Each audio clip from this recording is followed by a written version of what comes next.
Welcome to Splash Games. Today we're going to be teaching you how to play Nertz.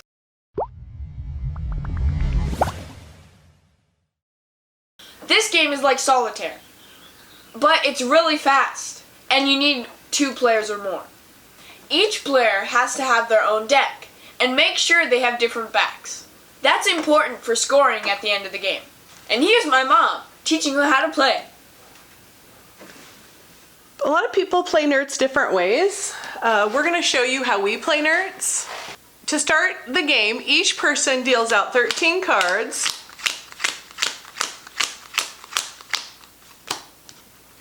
Flip the last card over, so it's 12 plus a card flipped over, or 13 total. And then you're going to flip over 4 more cards. And that is the starting hand.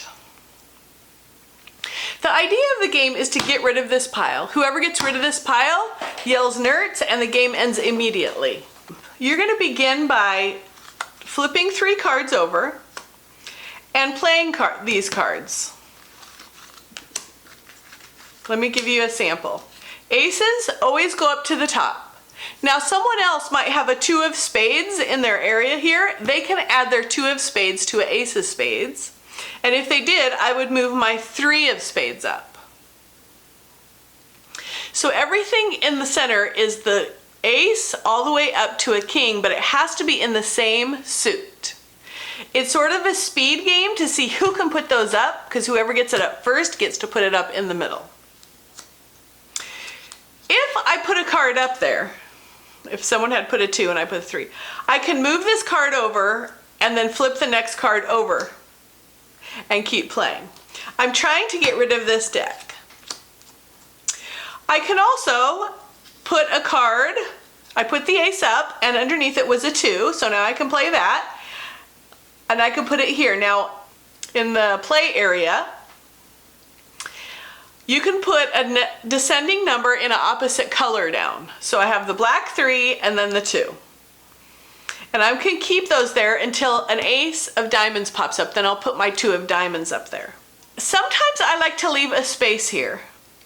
And the reason I like to do that is because, for example, I got this 4.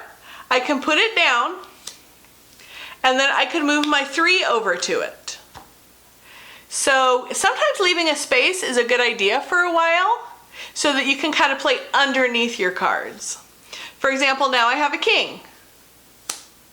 I can play that and move the queen over. And I flip, count 3 cards and flip again. I can't play anything there. What I'm hoping for right now is a black 5, because I have the red 4 and a red 6, and if I can find a black 5, I can move all that together. I got a black jack. There's my black 5. So I'm going to move over my 6, put my 5 up, move my 4 over, and then I get to flip over this, and guess what? It's a 10, a red 10. I can put it on my black jack. And I got a black 8 that I can't play. But I have this 4 that can go up on this 3. It's a spade. And I can't play the 8, so I pick 3 more. Black jack, king, king, 10. There was only 2 at the end, but I went ahead and just flipped them over. Put my 10 on, my jack.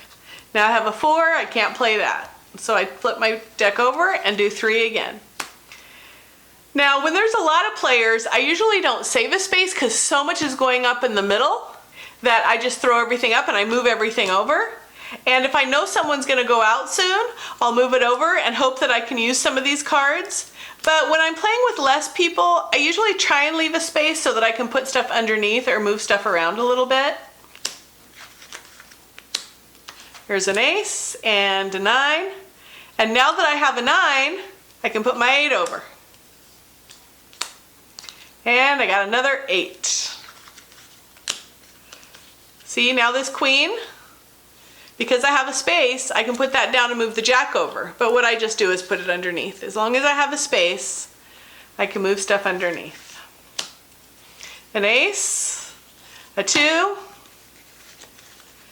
This is kind of a slow game because nobody else is playing with me since I'm showing you the game. Usually this is full of stuff and people are racing to put stuff up. Sometimes it might happen, especially with lower player count, with 2 or 3 players, that everybody gets stuck. They've gone through their whole deck a few times, they haven't moved any cards, nobody can play any cards. If that happens, you can go ahead and score if you want, or everybody can take the top of their deck, the top card, and put it underneath and start again. That will change up the pile. And when me and my sisters play, we do that up to 2 times. And after it's done 2 times, and then if nobody can play, then we just score the game. Once my pile is gone, I say Nertz, and everyone freezes. That signals the end of the game. Anything left in this pile by other people is minus 2 points. So if I had these cards here, 1, 2, 3, 4, 5, 6, 7, that would be minus 14 points.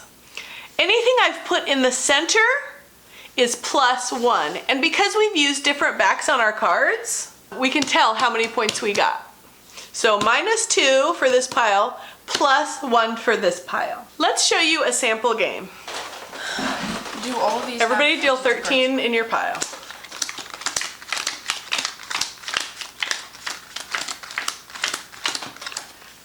Flip the last one over. Deal out 4 cards.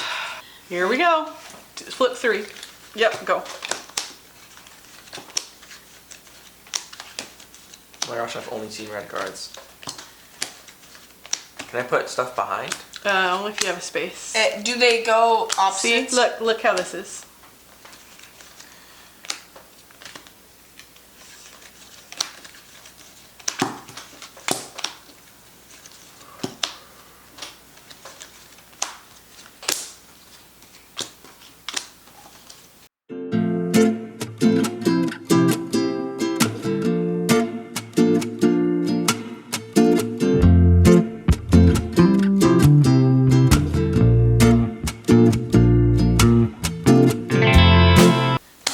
Nertz.